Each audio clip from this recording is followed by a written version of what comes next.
nafsi bitaqwallah faqad fazal muttaqun.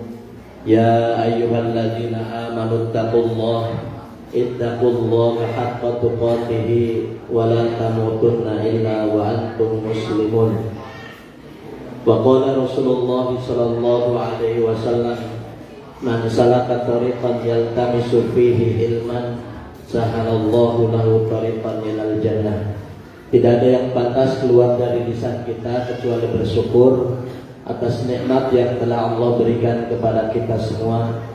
Salawat dan salam semoga tercurah limpah kepada Nabi kita Muhammad sallallahu alaihi wasallam, para keluarganya, para sahabat, para tabi'in, para tabi'ut tabi'in, dan semua orang-orang yang selalu istiqomah di jalannya. Bapak dan Ibu yang dimuliakan Allah Subhanahu wa taala, bersyukur kepada Allah pada kesempatan kali ini kita masih banyak diberikan nikmat oleh Allah Subhanahu wa taala, baik itu nikmat iman, nikmat Islam, sehingga marilah kita banyak bersyukur. Satu, bersyukur dengan lisan kita dengan mengucapkan alhamdulillah. Kedua, bersyukur dengan hati menerima apa yang telah diberikan oleh Allah. Ketiga, bersyukur dengan anggota badan, yaitu kita jadikan anggota badan ini untuk banyak beribadah kepada Allah Subhanahu wa ta'ala. Ibu-ibu sehat, Bu? Alhamdulillah. Alhamdulillah. Rasulullah menyebutkan tentang nikmat ini, ya, tentang nikmat apa yang telah Allah berikan. Rasulullah menyebutkan, man asbaha minkum aminan fi sirbihi, siapa yang bangun paginya aman di rumahnya. Ibu-ibu di rumahnya aman, Bu? Di Palestina. Tapi alhamdulillah orang Kalibagor, orang Pajerukan bangun pagi semuanya dalam keadaan aman. Dalam keadaan aman, tidak ada halangan sedikit apapun. Itu nikmat dari Allah Subhanahu wa ta'ala. Kita tidak bisa membayangkan saudara-saudara kita yang ada di Palestina. Tempat tinggal tidak ada, makanan sulit, ya. Rumah sudah hancur, semuanya mati syahid. Kata si ibu apa? Alhamdulillah yang telah memberikan syahid kepada anak-anak. Kira-kira, ya, mu'afan fi jasadihi, jasadnya itu sehat. Ibu-ibu bangun tidur aman, terus jasadnya sehat. Ibu-ibu pada sehat? Alhamdulillah. Sehat dohir, sehat batin. Dohirnya sehat, batinnya juga sehat. Kira-kira kalau lagi pengajian gini ingat hutang apa enggak, Bu? Ingat tenang apa enggak? Insya Allah tenang. Jadi sehat jasadnya, ya, sehat jasadnya, dan kata Rasulullah yang ketiga, punya makanan untuk dimakan hari itu. Bukan makanan dimakan untuk 1 bulan, bukan dimakan untuk 1 minggu, 2 minggu, tetapi punya makanan untuk dimakan hari itu saja. Ka'annama hizat lahu dunya, kata Rasulullah, seolah-olah orang tersebut telah diberikan dunia dan seisi. Coba Ibu, 3 hal ini kalau ada pada diri kita: 1, bangun tidur aman. Ada apa enggak, Bu? Ada. 2, bangun tidur sehat. Ada enggak, Bu? Ada. 3, bangun tidur punya makanan untuk hari itu. Insya Allah ada. Berarti kita telah diberikan, seolah-olah diberikan dunia dan isi dunia, maka tidak ada kata lain kecuali bersyukur. Ya, bersyukur. Kadang-kadang ibu-ibu punya beras untuk 1 bulan, ya, punya uang di ATM untuk 1 tahun, malah kosong tuh ya.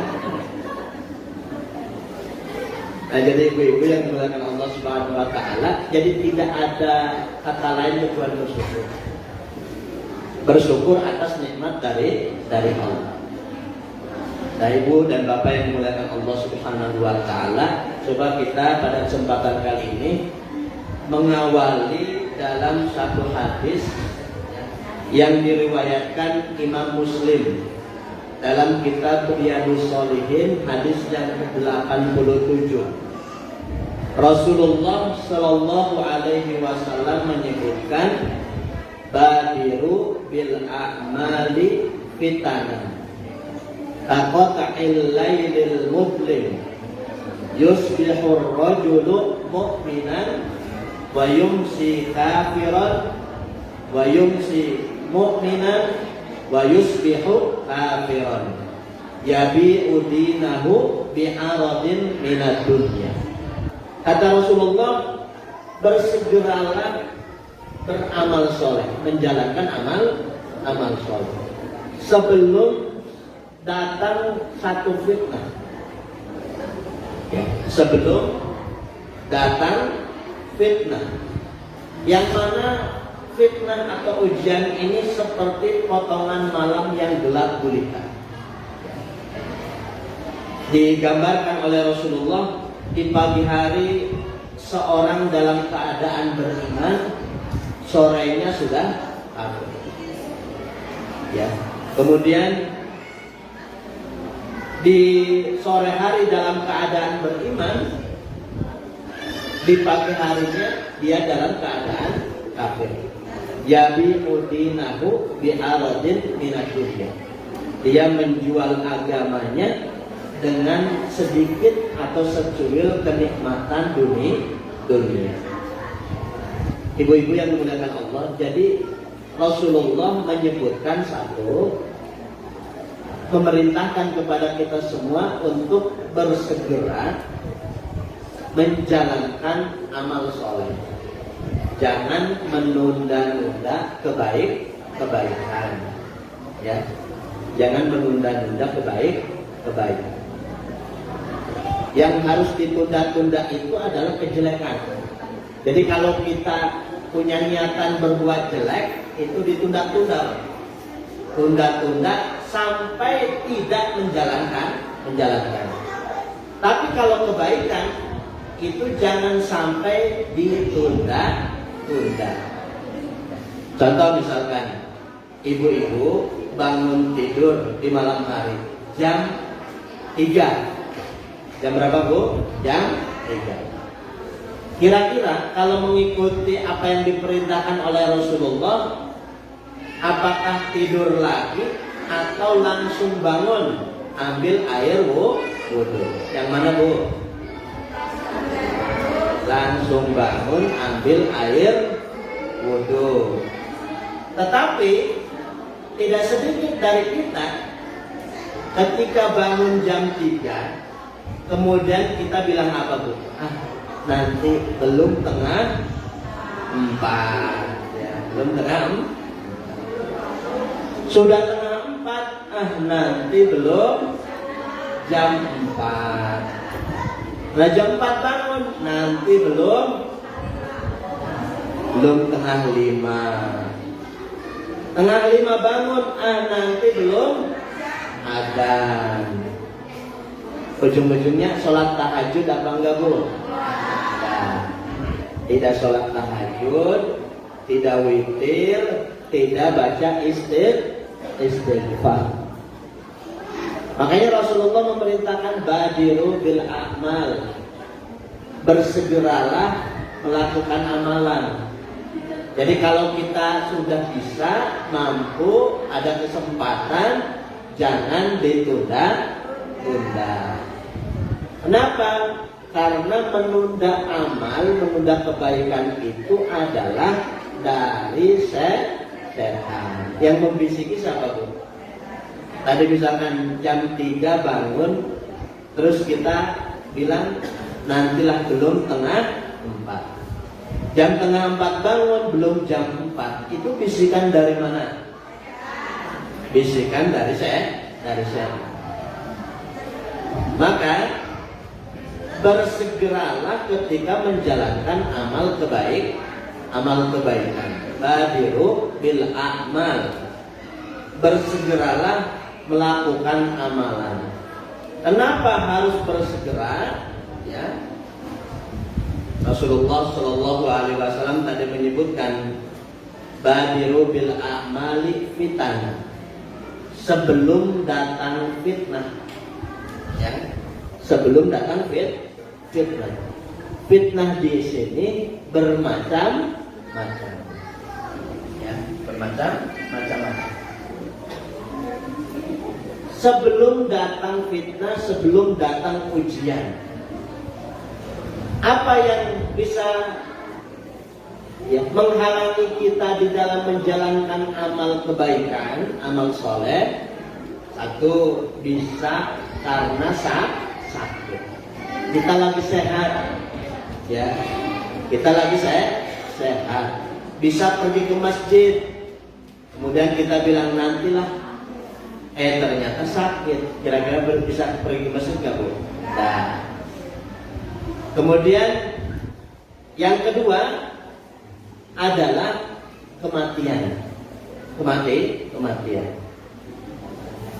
Kematian juga menjadi ujian bagi kita.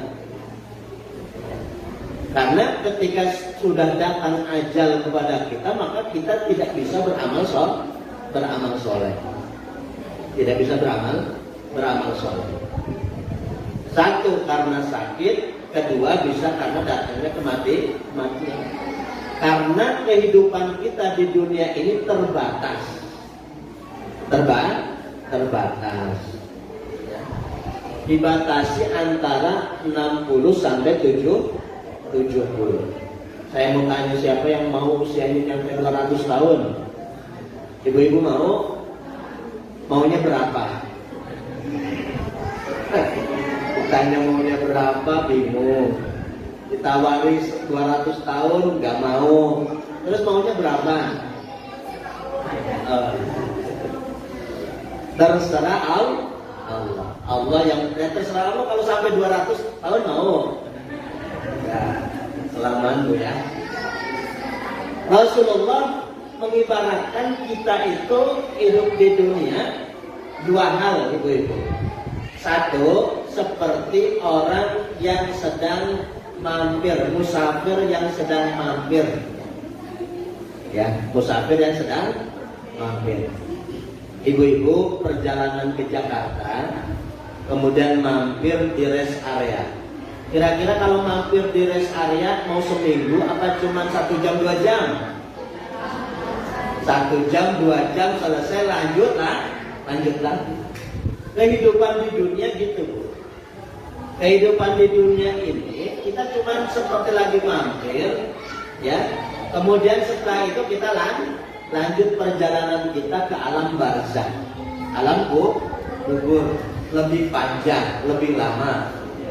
Alam akhirat, ya, pada mahsyar lebih panjang, lebih lama. Jadi kita itu seperti orang musafir yang mampir sebentar. Kedua, kita itu diibaratkan oleh Rasulullah seperti orang yang sedang menyeberang jalan. Orang yang sedang menyeberang jalan. Coba ibu-ibu nyeberang di jalan raya, kira-kira mau santai apa cepat? Ada nggak orang yang nyebrang santai? Ada, Bu? Nggak ada, ya. Orang yang nyebrang jalan pasti dia akan cepat. Ya. akan cepat-cepat. Begitu juga orang yang hidup di dunia itu sebentar dan cepat. Ibu-ibu kerasa umurnya sudah 50 tahun, udah 60 tahun, ya. Begitulah kehidupan. Dulu belum punya suami, sekarang punya suami, punya anak, sudah punya cucu, punya cucu, sudah punya cicit. Itulah namanya kehidupan begitu cepat, ya begitu cepat. Nah makanya Rasulullah tidak heran kalau Rasulullah menyebutkan badiru bil a'mal, cepat-cepat bersegera, jangan ditunda menjalankan kebaikan. Karena sesuatu yang ditunda-tunda akan tidak jadi. Contoh misalkan kita mau sedekah, mau apa? Mau sedekah. Orang Pajerukan suka pada sedekah. Suka ibu-ibu? Sedekah apa? Senyum. Ya senyum juga sedekah. Ya, zikir, tasbih juga sedekah. Maksudnya sedekah harta. Sedekah harta. Sedekah itu nanti nunggu kaya apa sekarang ya apa yang kita punya. Sekarang apa yang kita kira-kira kalau ibu misalkan sedekah tapi nunggu nantilah nunggu kaya. Saya mau tanya, emang ada jaminan ibu jadi orang kaya? Nggak ada.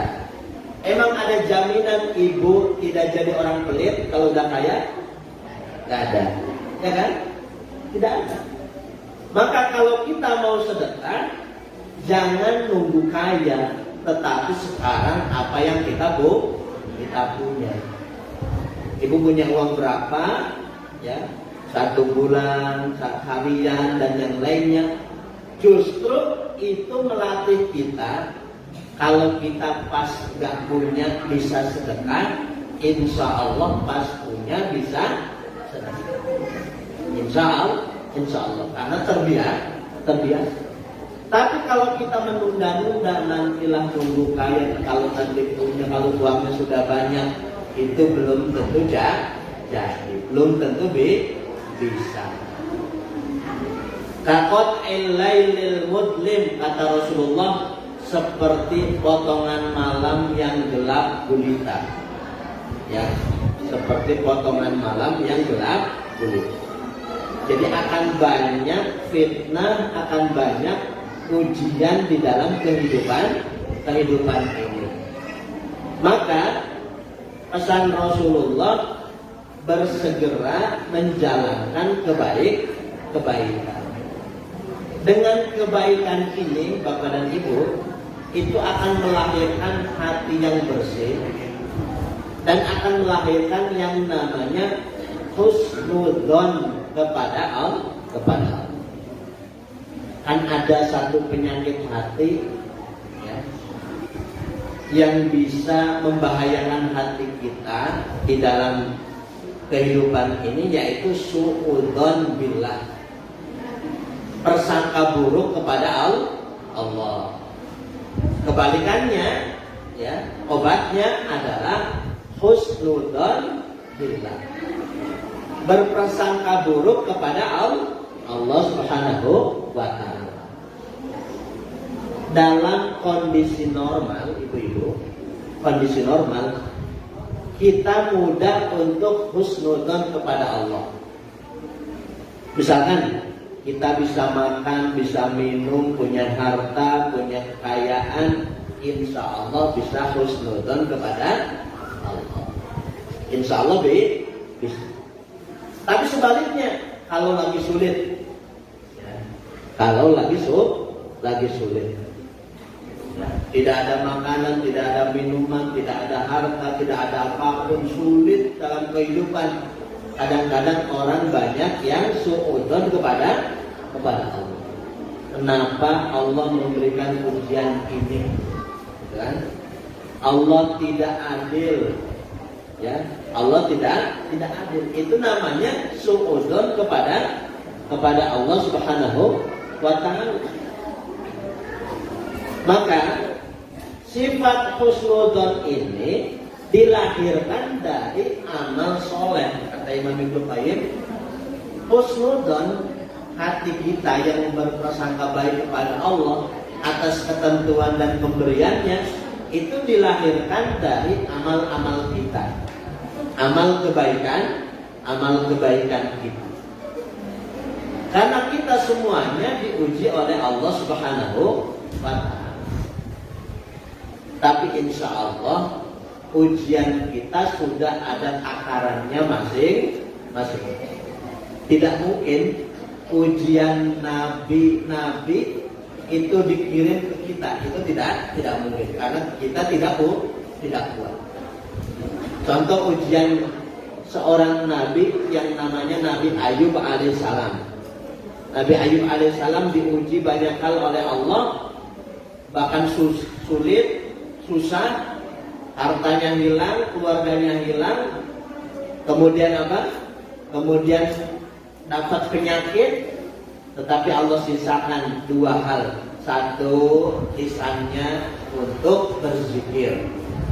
Jadi semua anggota tubuhnya itu terkena penyakit kecuali lisan sama hati. Lisannya untuk banyak berzikir, hatinya untuk mengingat Allah dan husnudzon kepada Allah, bahwa penyakit ini adalah cobaan dan bisa mengangkat derajat.